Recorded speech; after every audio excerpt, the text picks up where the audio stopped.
Local PR Pro, the method, press releases are still a very integral part of what I do, and they will remain so. As a matter of fact, I had a nice long conversation with Jeremy, again, the co-owner and developer of Press Advantage. He's not just a business associate, he's a friend as well.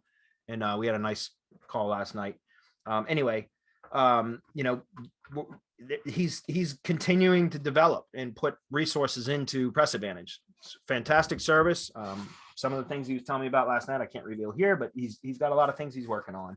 So I expect this to continue to be a big part of what we do. All right. So for Local PR Pro, yes, there have been updates, the method has evolved, and it really is long overdue that I update that product. So I wanted to take this opportunity to kind of do like a mini update on it that then I can just chop out of this webinar and add to that training program.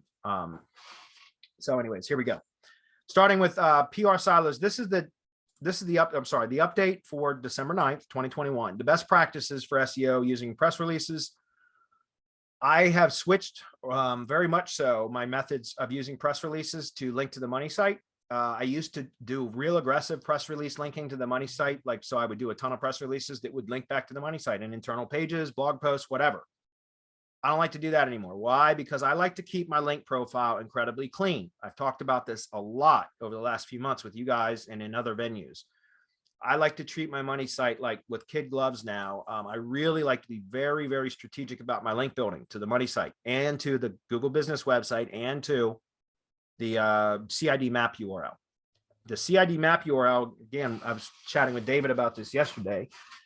Great conversation, David. That's why we went a lot longer than I typically do.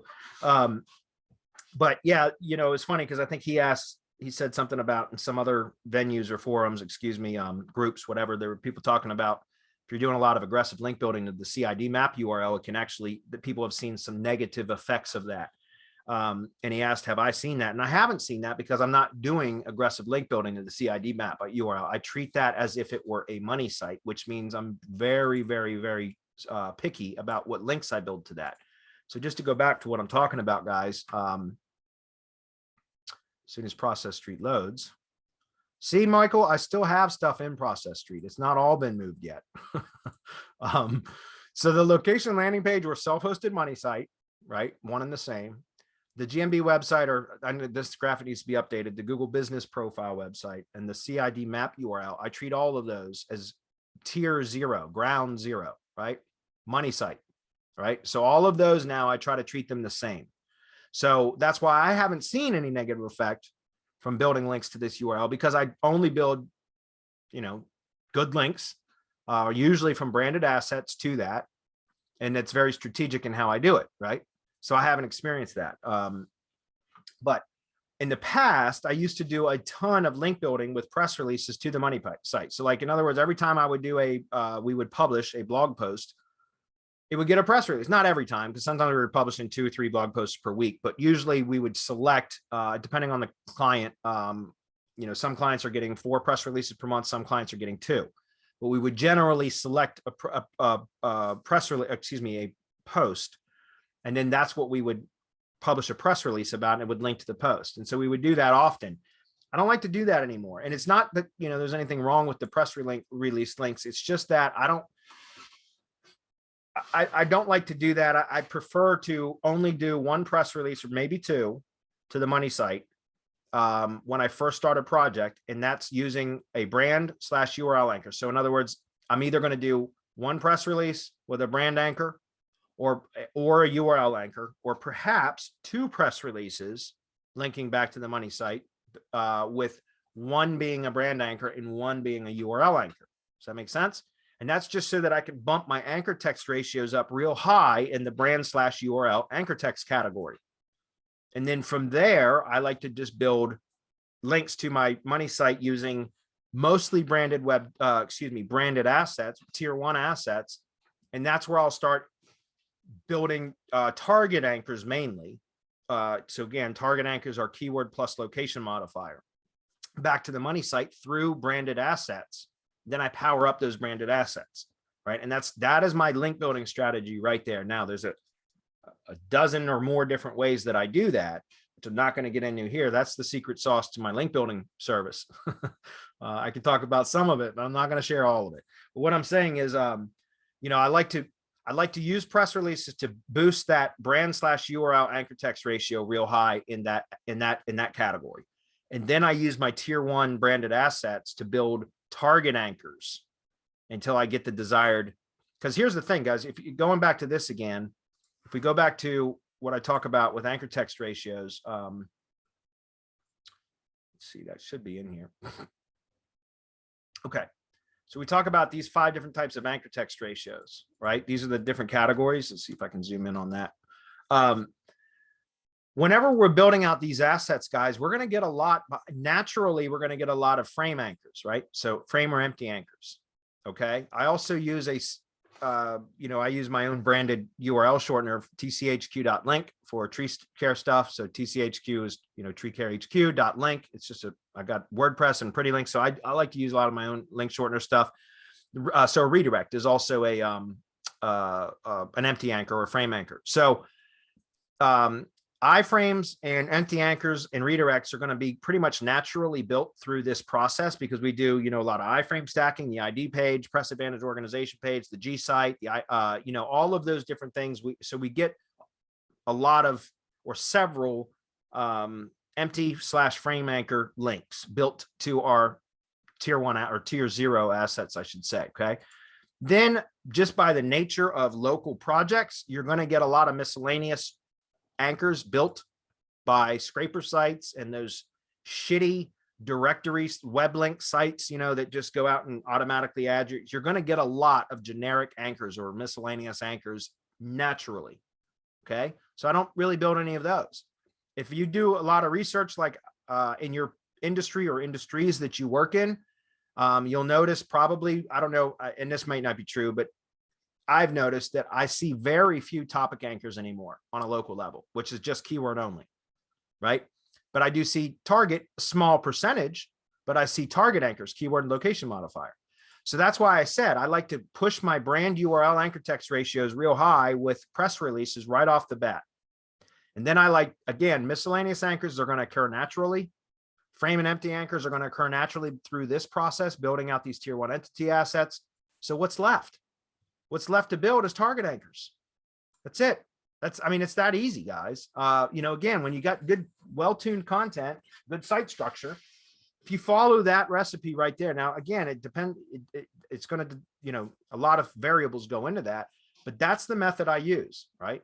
Boost up brand URL anchors, frame empty anchors. They're going to occur naturally through the build out of tier 1 entity assets. Miscellaneous anchors are going to accrue naturally through scraper sites and citations and everything else.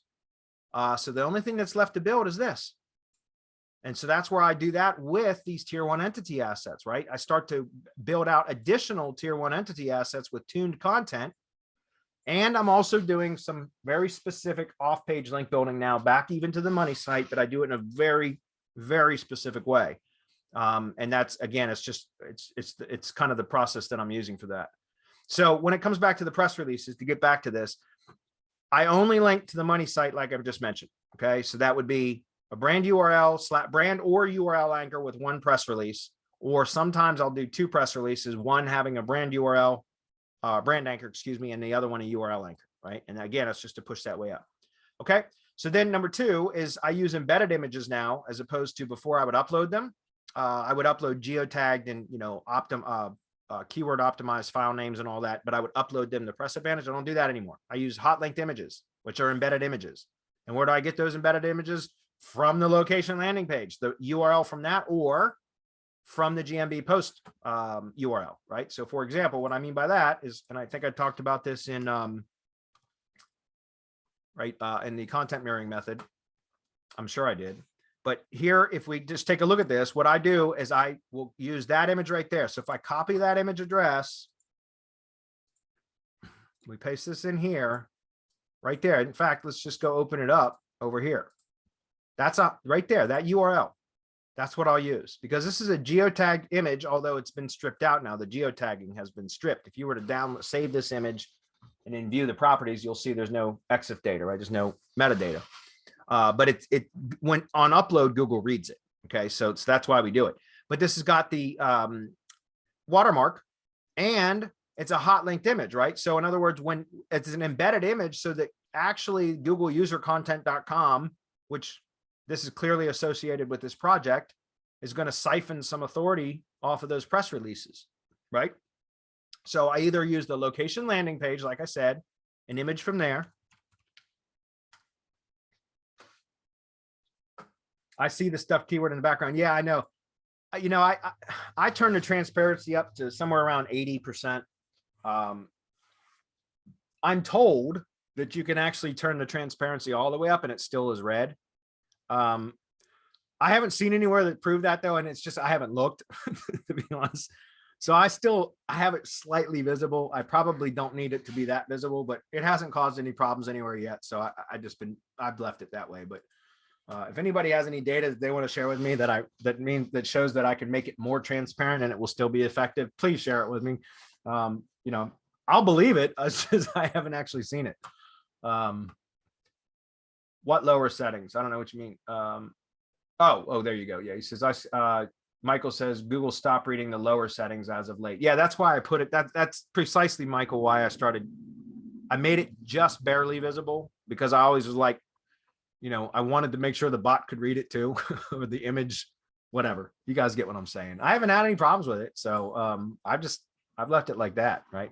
But guys, that's it. That, by the way, that is absolutely a screenshot from a YouTube video. Anyway, so again, same thing with these you can see the text overlay on these as well. So the same thing is I could copy that image address, and that would be what I embed into the press release as opposed to an uploaded image. You guys understand that? Okay. Let's move on. Include a YouTube video as often as possible. If you don't have a YouTube video for the project, again, go get something like wave.video, a fantastic app, and just, you know, teach a VA. It's not hard. Teach a VA how to create a short 1-minute text to speech video from text that you can copy directly from whatever you're trying to promote, or generate with Article Forge, whatever. And then you can create these short little videos that look great. And it literally, when you get the hang of wave.video or any one of the tools that do that, it doesn't have to be that one. In about 8 to 10 minutes, you can produce a really nice looking video that has text to speech that can be understood by the bots. And try to include YouTube video, guys. Make sure the YouTube video has been optimized. NAP is in the description. You've got links in there, everything else. All of that, remember, it's another Google property, right? So if you can embed Google properties like a hot linked image, right, like this, and a YouTube video with NAP, additional relevant data, all of that kind of stuff, these are all things that will boost your SEO, right? Silo stacking, silos or stacking, depending on who you are, because people call different things. It's the same damn thing. That's how you should be using press releases. Now I silo all of, I mean, there are certainly one-off press releases occasionally that we'll do for clients and lead gen projects, but the vast majority of all press releases that we publish are siloed, stacked, whatever you want to call it. Okay. I think he means 1% opacity-ish. Yeah, so, or in visual watermark, which is what I use, it's transparency settings. So I usually set it to around 80 or 85%. But if you're talking about like setting it to 99%, and that, again, I think I know what you're talking about. This the vision, yeah, Google Cloud, Google Vision. It'll tell you, it'll read it and everything else, what's on the image. So I'll play around with that. Maybe I can discover, Michael, what the threshold is that I'm comfortable with on transparency. Anyway, let's try to get through the rest of this, guys. Only got about another 15 minutes. All right. So this is where I didn't get the diagrams done. Both of them, I only got one done. My awesome illustration skills. Push silo. This is the exact type of silo that I talk about in the Google process checklist. Okay, so we come back now. The diagrams are going to be different, obviously, for the press releases, but it's the same thing. There are two types of silos that I will publish with press releases: either a push silo or a mirror silo. One of the two. Okay, and they're both the exact same strategy as what I teach for GMB posts or Google Business posts in this process, but except it's only applied to the press releases. However, I still end up having a Google Business post silo as an in-between, right? As a middleman, so to speak, or or for those of you that are woke in the crowd, a middle person. That was a political joke. How'd I do? Okay, so push silo, one target URL for the top of silo, press release. That's it.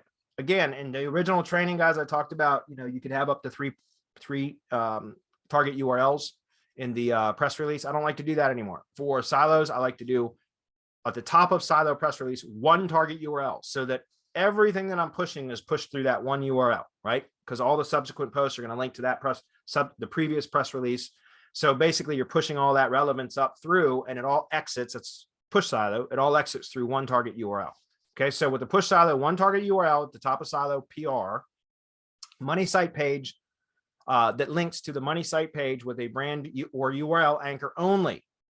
Again, to increase anchor text ratio. Now that's if you're going to link from the press release directly to the money site, which, going back to here, I usually only do that one time, maybe twice, and then I'm done, right? From that point forward, I use Google Business Posts as my target URLs for press releases. End of story. Period. No ifs, ands, or buts. From that point forward, if it's going to link to the money site, it's going to have a GMB post in between it. Where, in other words, the GMB post will have the target URL of the money site and the CTA button, and the GMB post URL becomes the target URL from the press release. Then I can hit the GMB post, the Google Business Post, with an exact match anchor from the press release. Because remember, the CTA button, your anchor text is going to be book or learn more. So you don't get any keyword anchor text linking back to your money site, but you can have an 100% exact match anchor or target anchor from your press release linking to the GMB post. Does that make sense?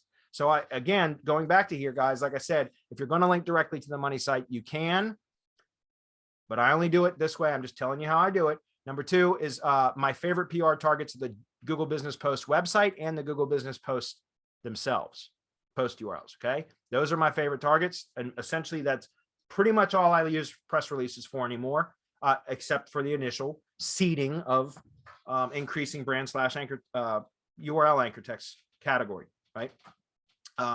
So again, for each subsequent press release in the silo, I link to the previous PR. So each subsequent press release within the silo has two target URLs. Well, not necessarily, it doesn't have to. It will always link to the previous press release in the silo. And then this is optional, but I typically will do it. We'll link over to the Press Advantage organization page, or sometimes to like something else, like perhaps the Google Map, but not the CID map URL, maybe the share URL. Or something like that, right? But again, most of the time I try to direct the link flow very, very specifically to just the previous. And by the way, to clarify, guys, I'm only siloing Press Advantage press releases that are published on the Press Advantage domain anymore.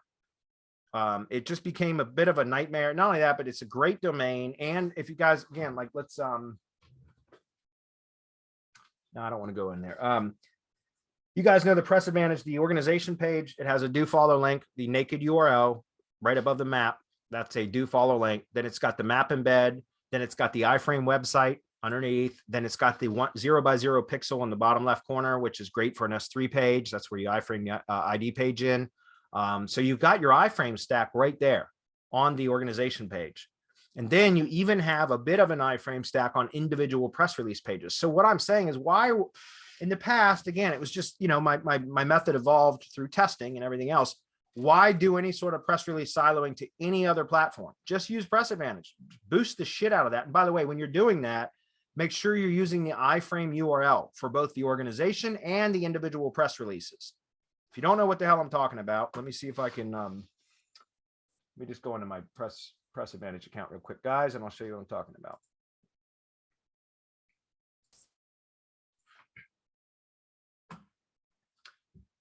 I'm super happy with Press Advantage. I always have been. I know you guys can't see my screen. Just give me a minute.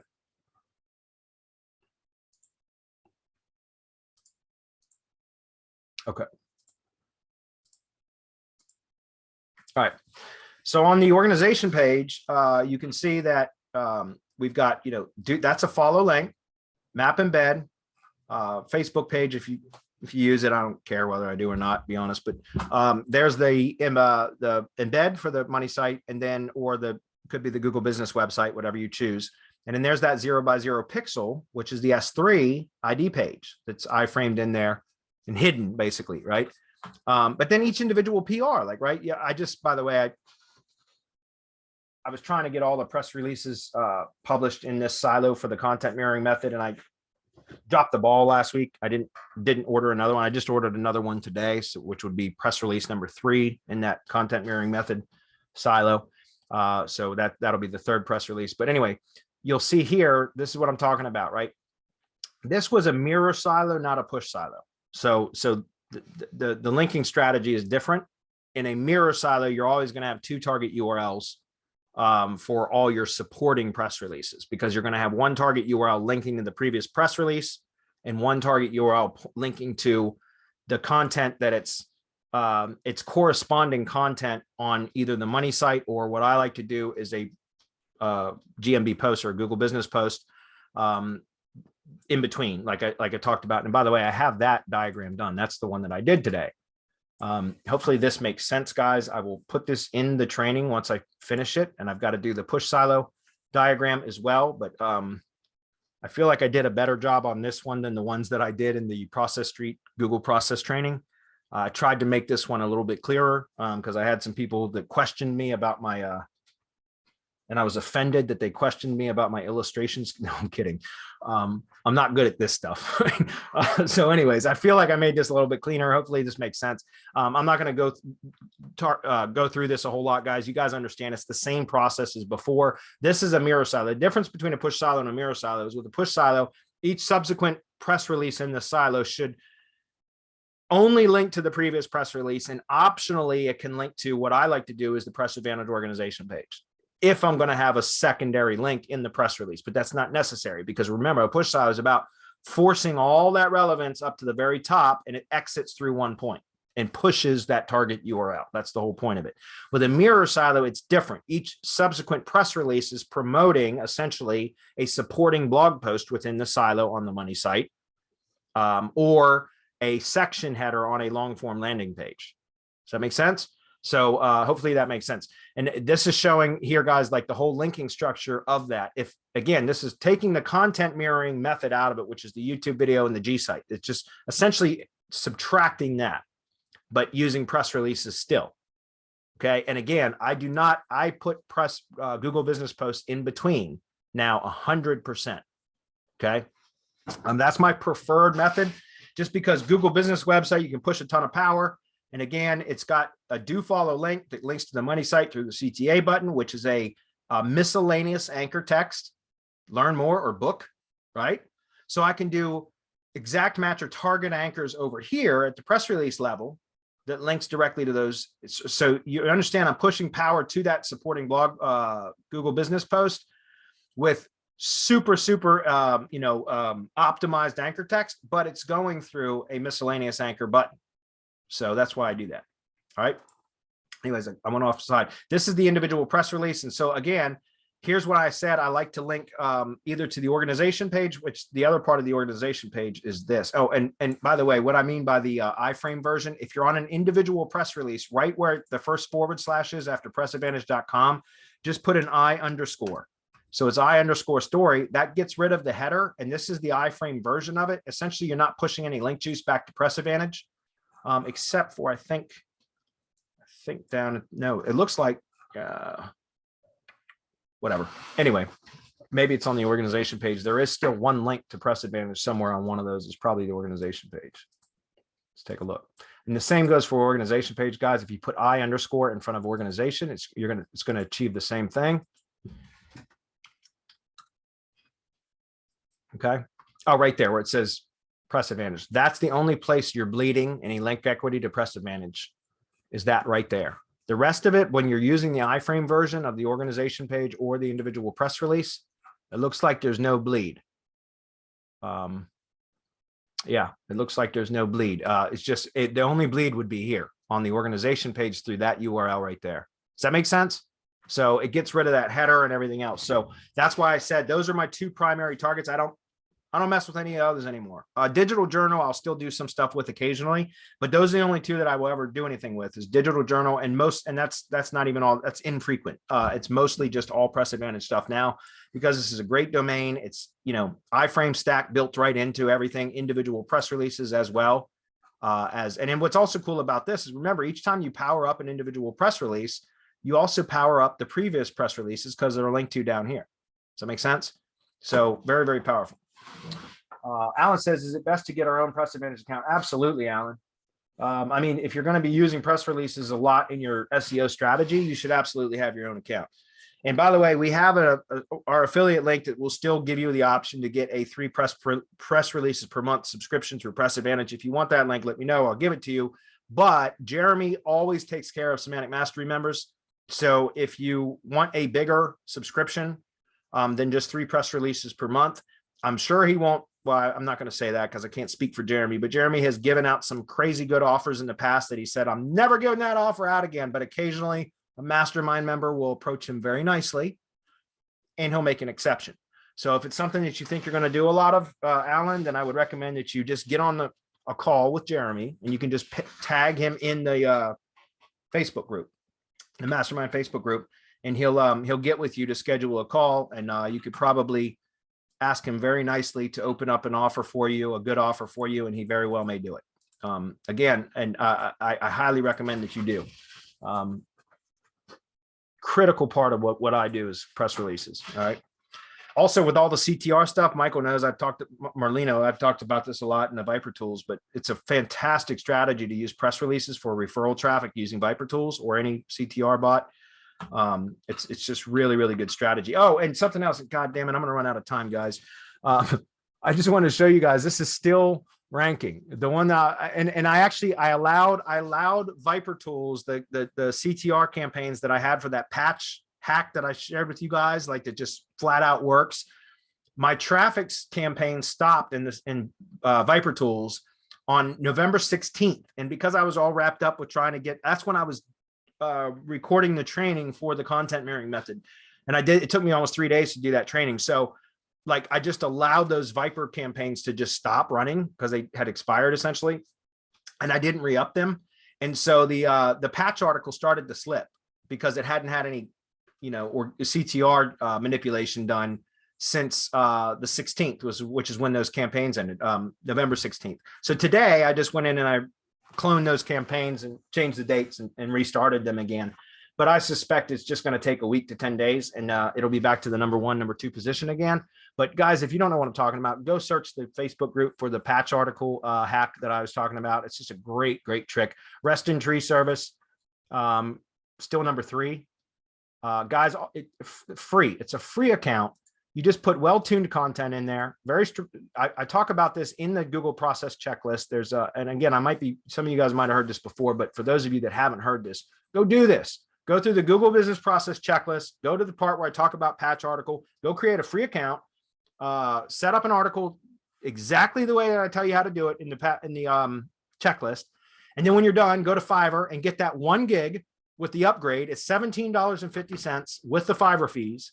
And it's like 60,000 blog comment spam. That's it. Just send them branded anchors and target anchors, your top like 5 target anchors. That's it. And about a week later, you'll have the links back.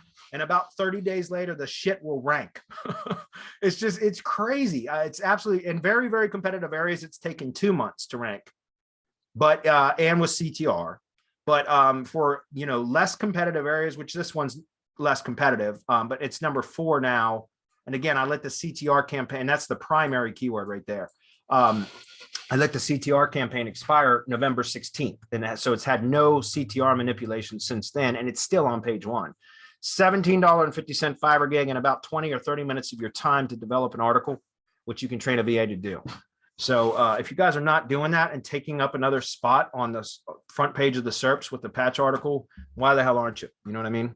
Anyway, that's an aside. I might have to cut that out. No, this is Local PR Pro. Those actually, those index in Google News too. So, all right. So you guys get the push silo, the same thing. Lastly, we're going to go to the, this is the mirror silo, which we just looked at that diagram. The difference is with the mirror silo, you're going to have 1 PR per either section heading on long form landing page content, or for each supporting blog post within a traditional silo. Okay. So it's, again, same thing as we talked about the content mirroring method. The only difference is if you're just going to do straight up PR silos, You can omit the YouTube. However, didn't I just say earlier that you should probably have a YouTube video in every press release? So why not just go ahead and do the full content mirroring method, right? And so again, for local PR Pro members that aren't part of the mastermind that might not know what the hell I'm talking about, when I add this to the training, I will provide a way to get the content mirroring method, maybe for a small fee, but you will get it for free if you join the mastermind. Okay. And again, that's for other people that are not in the mastermind. The difference between that, those two types of silo structures with the press releases is with the mirror silo, excuse me, there is going to be a top of silo PR with a Google business post. Again, my preferred method, a Google business post linking to the top of silo page or the landing page URL, depending on whether you're using long form landing page or a traditional silo. So again, you could link directly to your money page, but I prefer in my strategy to put a Google business post in between. And then for each supporting press release within that silo, you want a Google business post linking to its corresponding either supporting post in a traditional silo or its jump link on the landing page if you're using long form landing page content, which is my preferred method now. Okay. And then always include an internal PR link to the previous PR in the silo. So that's where I was getting at with this, guys. With a mirror silo, you're always going to have two links, always, because it's going to be one link linking to its corresponding content component, right? Which would either be the money site jump link or supporting article blog post in the money site silo. But what I like to do is put a Google business post in between and use that as my target URL. And then you will always have a post URL, excuse me, a PR target URL to your previous PR. And that's it. So you're always linking each subsequent PR to the same Press Advantage domain. Yeah. I'm always linking to the Press Advantage domain, whether I'm linking to for the press release silos, I'm always linking to the previous press release on the Press Advantage domain. Yes. And then in push silos, optionally, sometimes the supporting press releases can have a secondary link. And if I do that, it's going to be to the organization page, the iframe version of the organization page URL, right?